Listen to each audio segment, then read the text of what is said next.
You are listening to the Navigating Adult ADHD podcast with your ADHD coach and expert, Zena. Hello, my friends. Welcome back to Navigating Adult ADHD, where today we are talking about RSD, Rejection Sensitivity Dysphoria. And before we dive into that, I've got to say that today is fucking cold. I'm recording this officially on the 5th of May and I feel like winter has arrived. I am recording this in jeans and like a big warm sweater, but I also got out my electric blanket. So it's like a warm fluffy blanket that you would snuggle up in the couch, but you plug it into the wall and it heats up. It's electric and it's magic. And I'm recording it in that because it feels so cold today.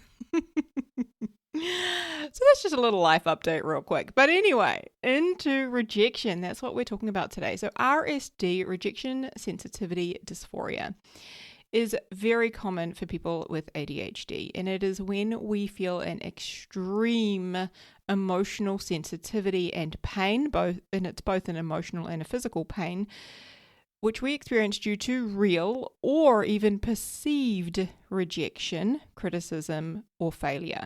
And I would also add to that, like feelings of being attacked or abandoned as well can bring about this intense feeling of RSD. Okay, and we know that nobody likes to be rejected, right? Like ADHD or not, nobody likes to be rejected. But for people with ADHD, it is like so much more intense, and it can be very crippling. Okay, and one of the examples I used the other day is it's kind of like people with ADHD, we are like a snail without a shell, okay? So for people with, people experiencing rejection out in the world who are neurotypical, they're the snail with the shell, we are the snail without the shell, okay? So our experience of the good and the bad in the world is also more intense, right? So an estimated 99% of people with ADHD experience RSD. And there was a study done, and I'm not sure if this was an official study, but I came across some information that said a third of people with ADHD say that it is the most challenging symptom.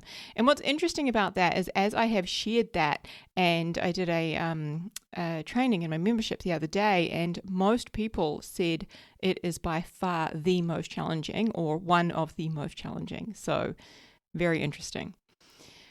So the way that RSD shows up isn't always obvious, okay, which I think is fascinating. It's kind of like sneaky. It shows up in little subtle ways. So I wanted to share something that actually happened to me last week, something that I did not recognize at the time as RSD, but in hindsight, it had RSD written all over it, okay? So picture this. It's 9:45 at night. So that means my ADHD meds have well worn off, right? I'm tired, right? Like I'm a person who is often asleep by 9:30, right? Sometimes 10, 9:30, 10, right? So I'm in bed, it's 9:45 at night, meds have worn off, tired. I'm also hormonal, my period's due any day. And I'm just about to lie down, read my book. I've got the 2 cats on the bed, snuggled up, and I'm like literally a couple of minutes away from falling asleep. And my partner, he says to me really casually, "Hey, I wasn't going to tell you this, but," let's be honest, anything that follows that sentence, never going to end well, right? So he went on to tell me how him and his mum were having a chat the other day, and his mum said that she would take Rocky, one of our cats, to go and live with her because he seemed really depressed. And just like that, I lost it. I spiraled, right? I felt like somebody had punched me in the stomach, right? And all of the wind was gone. Like my brain instantly filled in the blanks. And I made it mean I'm a terrible cat mum, right? I shouldn't have pets. His mum's judging me. And he agrees, like I'm failing. I'm not good enough. I'm terrible at having pets, right? And if you know me, you know I'm a crazy cat lady. These 2 cats, Rocky and Sugar, they are my babies, like my children. I love them so much. I would do anything for them, right? So this just feels like this incredibly personal attack. And what happens? The tears start, and the tears morph into full-blown sobbing, right? And I am talking like that hiccupy, can't catch your breath kind of cry, right? And it's embarrassing. It reminded me of being a child. That's the last time I remember feeling like that and having that kind of a cry. I felt so overwhelmed in the moment. I was totally dysregulated and I just couldn't make any sense of it, right? But the next day when I had some space and I got to reflect on it, I realized that that was rejection sensitivity dysphoria, right? The perceived judgment, right? The intense emotional reaction, the feeling of threat to myself and something that matters so deeply to me, right? It came from that really familiar place, right? That kind of wound that so many people with ADHD carry, RSD. And I actually shared this story in our recent masterclass that we did inside the Navigating Adult ADHD membership, and that class was called Managing RSD. So during that class, we actually broke down what is RSD, how does it show up, why does it feel so intense, like where does it come from, right? We looked at all of the science behind what's actually happening in your brain and body, which is so good, so powerful to understand, because when you understand that, it makes it so much easier to be able to manage it. And I shared a 3-step, very simple process, which I used on myself that evening to manage RSD. Right, I gave my members practical tools to help them regulate their nervous system and move through the storm that is RSD, right? And the response that we got from our members on that specific class was incredible, massive, right? Some people even said it was, that one class alone, right, was worth the entire price of their membership. Because when you understand what's actually happening inside of you, you can stop judging yourself. You can start to support yourself. Okay? And here's the thing I really want you to know, right? Within 15 minutes, I had calmed myself down, right? I had gone from the intense, ugly, sobbing cry, right? Where you can't catch your breath, hiccuping. I had calmed myself down within 15 minutes. I was back in bed.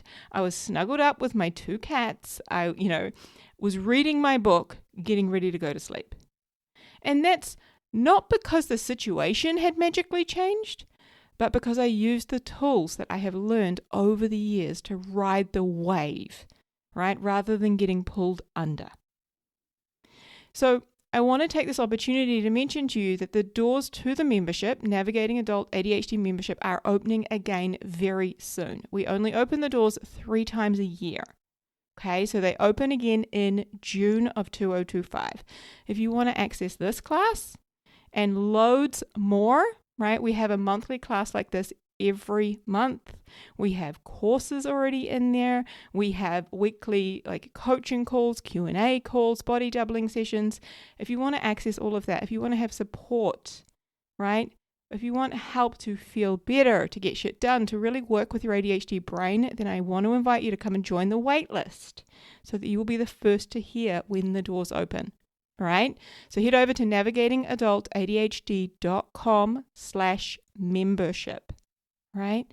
And then you are going to be one step closer to really understanding your ADHD and working with your brain, right? My friend, let's get into the 10 signs of RSD.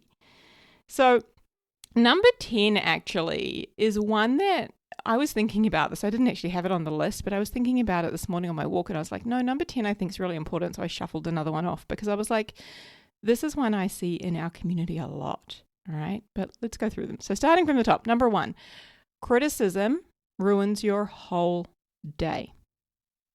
So it could just be something that your boss says to you about your work and that hijacks you. You struggle to focus, right? You go home, you're ruminating on it. You're still thinking about it the next day. Sometimes I see this. I go to Toastmasters, right? Learning to speak in public, all of that. And I see new people come through, and this was me back in the beginning, right? And the idea of giving a speech, and actually of every role that you have in Toastmasters, right? The idea is that every role is evaluated and you're provided feedback. And they try to do it in this format called CRC, commend, recommend, commend, because the idea is that we want to be continually providing feedback, right? Give, something you've done really well, something you could work on, and something else that you did really, really well. I call that the shit sandwich, to be fair. But anyway, so what happens when people come in and they're really new and say, I know when I started, I was terrified of speaking in public. Like I couldn't even handle any feedback that was negative. I would obsess over it. So somebody might come in and give their very first speech and say they give a 6-minute speech and somebody else then gets up to evaluate them, and they might say, you did excellent, like you structured that so well, it was fantastic to hear about your life, and they're going to rattle off a bunch of really good things, and then they might say one work on. One thing I would recommend is that you stop clasping your hands. Or one thing I would recommend is that you pause rather than saying so much, right? So they get this one work on, and they might have had, 5, 6, 7, 8, 9, 10 wonderful positive things that they are told about their speech. And all they hear for that entire day, right, is that one thing. Right? I shouldn't have said so much. I did a terrible job, right? And that hijacks and ruins their whole day, and they're just replaying that over and over again, right? So that's what I mean when I say criticism can ruin your whole day. And it's not necessarily criticism. It might even just be constructive feedback, like an opportunity that you have to work on something, but that can hijack you, right? Number 2 is the fear of letting people down. And when I say the fear of letting people down, it's often to the point where you will literally put their needs or their desires above your own. So for example, maybe you agree to take on some extra work at your job, right? Even when you are already overloaded, you are exhausted, right? You've got all the kids' activities and sports practices, but you don't want to disappoint your boss or seem unhelpful, right? So you take on this extra work, but then you spiral afterwards, wondering why you said yes, beating yourself up for being so overwhelmed and feeling resentful and ashamed all at once, right? Another example could be a friend asks you to help them with moving.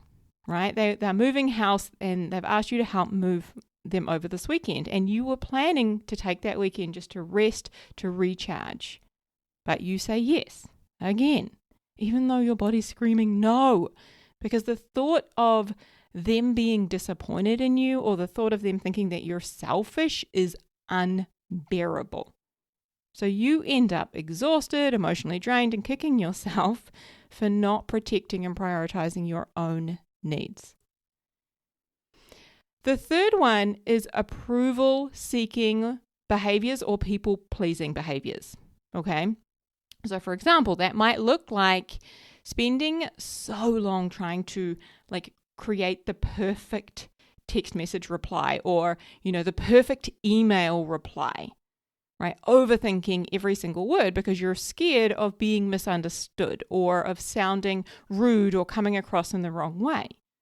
Right? So you reread it 10 times and then you send it, but then you kind of start questioning it, right? Second guessing it, regretting it, obsessing over it. Have I offended them? Should I have said it like that? Right? Because you don't want them to be mad at you, upset at you. Don't want them to reject or criticize you. Another example of this approval-seeking, people-pleasing behaviors is offering to help someone even when they haven't asked, just to be seen as a good person or a useful or a helpful or a kind or a thoughtful person, right? And often I see this one as not necessarily being conscious, you're not really aware of it. It's kind of like an automatic reflex, but in doing it, it's often to kind of win other people's approval. Right? And your own needs often kind of sit in the background, in the corner, once again ignored. Number 4 is apologizing excessively, right? And this is often, I see this as we do it for things that are not even our fault, right? So maybe you're in the grocery store and you bump into somebody just ever so slightly and you're the one who goes, oh my God, I'm so sorry, even though they walked into you while they were texting on their phone. Right?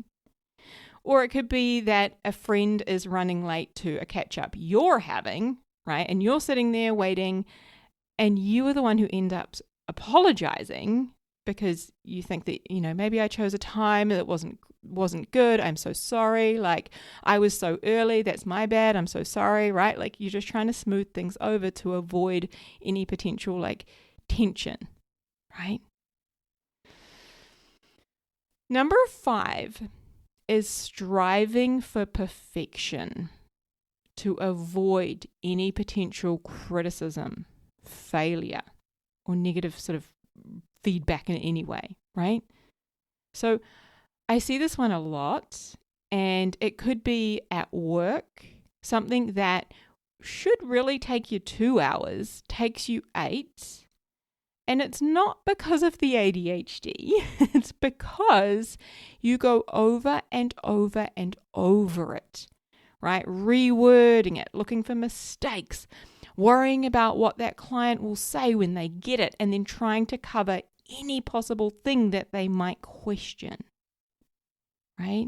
So that striving for perfection, striving to, to avoid any kind of criticism and failure is to avoid the RSD experience. Number 6 is social anxiety. So this could look like you get invited to a casual dinner with friends, but then you spend the whole day feeling tense about it, overthinking it, what to wear, what you're going to say, whether or not you're going to say something weird, or you're going to like talk too much and interrupt too much, like your brain's running through all of the scenarios. What if I say something wrong? What if I do talk too much? What if they think I'm too much? What if they don't actually like me? Right? That kind of social anxiety is all linked back to the RSD. Another example is replaying past conversations in your head for hours or days. This is something I know so well. I remember so many, back when I was in the travel industry, so many events that I would go to, like after work events. And I would be driving home, replaying the whole thing. I'd get into bed, replaying the whole thing. Like I would have this almost sleepless night, replaying everything I said. Right? Like, was that joke I made awkward? Did they think I was too much? Like, should I have said that? Like, why did I stay quiet and not speak up then? Like, they seemed like they rolled their eyes. Do they think that I'm weird, that there's something wrong with me? Are they mad at me? Right? Like, just constantly overanalyzing those and replaying those conversations, right? And that leads into number 7, which is finding socializing difficult. So it could be that you go into a social catch-up, right? And you're overthinking everything. How much eye contact should I make? Like, when do I chime in? Can I talk now? How do I seem normal?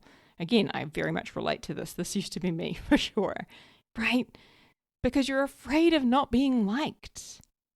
I get it. And later you often will spiral into self-criticism and this like RSD-fueled shame. Ugh, why did I say that? Like, I'm too much. I talk too fast. I shouldn't have interrupted. They're probably not even going to want to invite me next time. They probably think I'm an idiot, right? Like replaying that.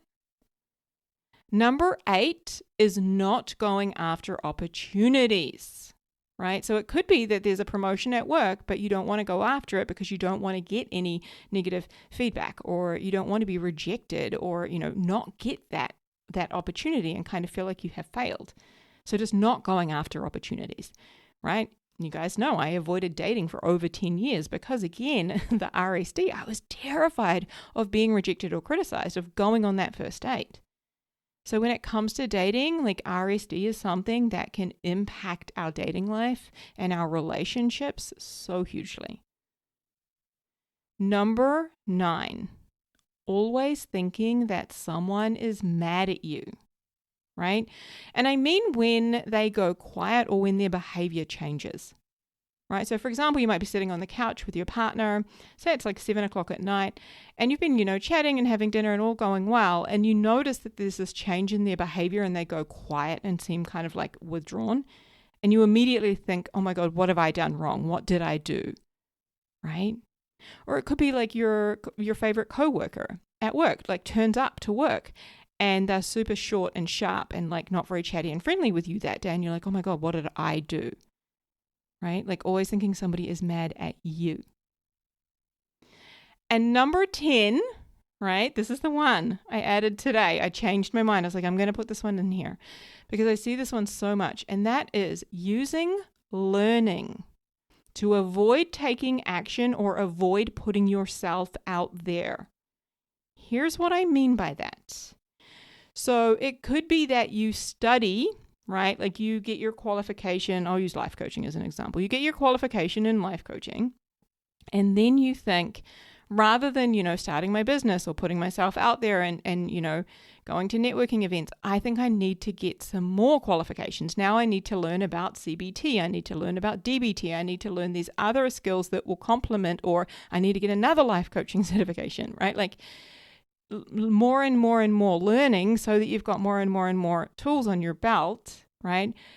Thinking that often I see subtly, people think if I do that, I'm going to feel more confident, then I'm going to put myself out there, right? But the learning doesn't actually make you more confident because that comes from a belief in yourself and your abilities, right? It just gives you the pieces of paper and some knowledge, right? But using learning to avoid taking action or putting yourself out there, so constantly enrolling in the next course, the next study, the next thing, right?